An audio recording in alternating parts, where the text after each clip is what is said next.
Aboubacry officiel bis ni ki tey daal jàpp leen dootu leen amati benn jaaxle si wàllu info bu gaaw te wóor. villa baa ngi nii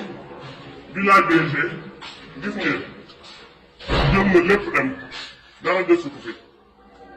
gis ngeen ko nii villa bi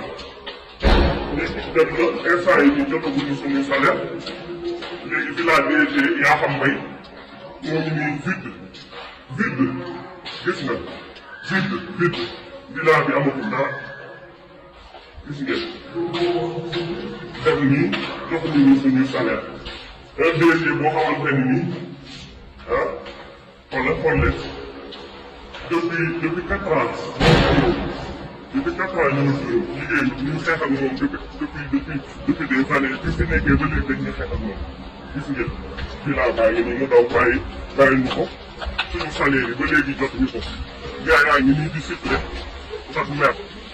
ñu bàyyi fi ay xaram daal la fi bàyyi xar yaa ngi nii xar yi daal la fi bàyyi fii nii la dencoon ay xaram ñoo leen di xool mu leen di fay ci xaalis Soleil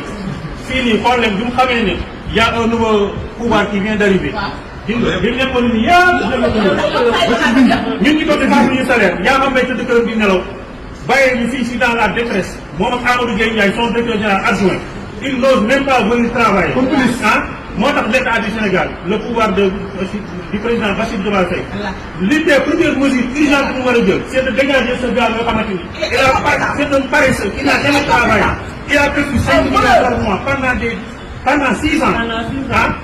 donc kenn mënu laa wax li fi def yëpp actuellement on est le salaire nit ñi fayaguñu salaire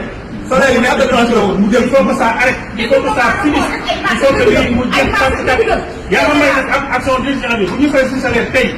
xoolal bi ñu gis ñu ñoon la mu nekk kër gi doom lañ koy jaay doom lépp loo koy doom lañ koy jaay